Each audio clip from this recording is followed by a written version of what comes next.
भीष्म पितामह ने अत्यंत सूक्ष्म धर्म का पालन किया है। पिताजी ने उनको आज्ञा नहीं दी, कुछ कहा नहीं था। उत्तम चिंतितम कुर्यात्, उत्तम पुत्र वो होता है जो अपने पिता का सोचा हुआ काम करे। कहा नहीं,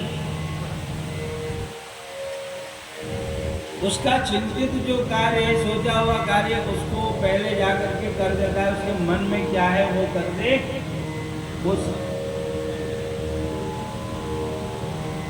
पड़ा बिल्कुल होते।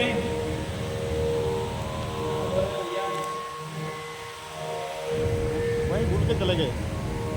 कहने के बाद करे, कुछ कहने के बाद भी नहीं करते। ये बार मैंने टाइम नहीं है तो फिर अधम की श्रेणी में आ जाता है। कहने के बाद भी जो नहीं करता है अधम हो जाता है। भीष्म पितामह ने अपने पिता की इच्छा पूरी की, उनका सूक्ष्म धर्म, और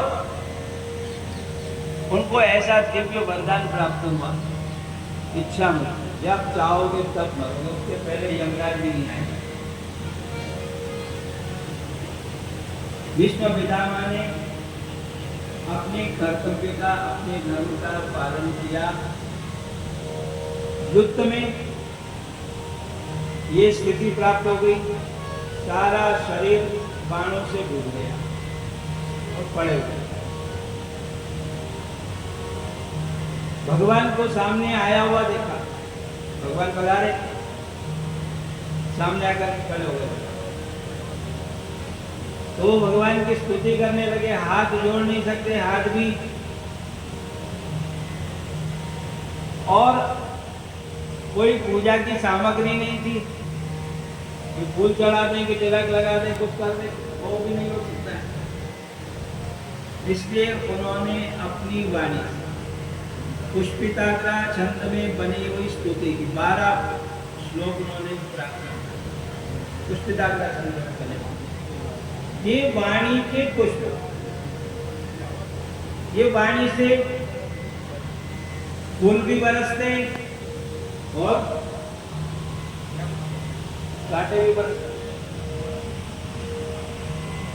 वाणी से ही तो होता है।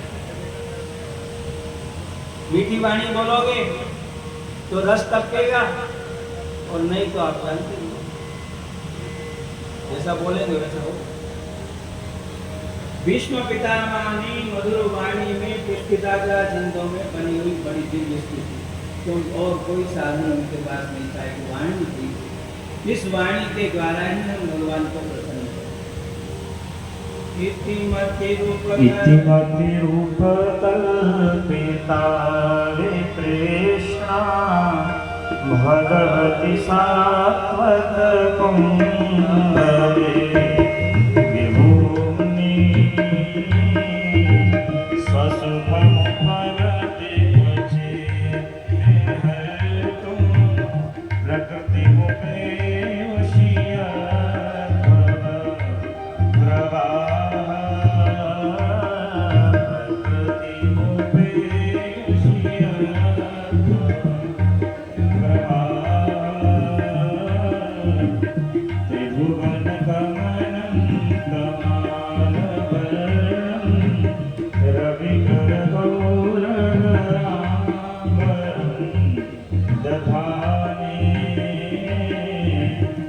Pura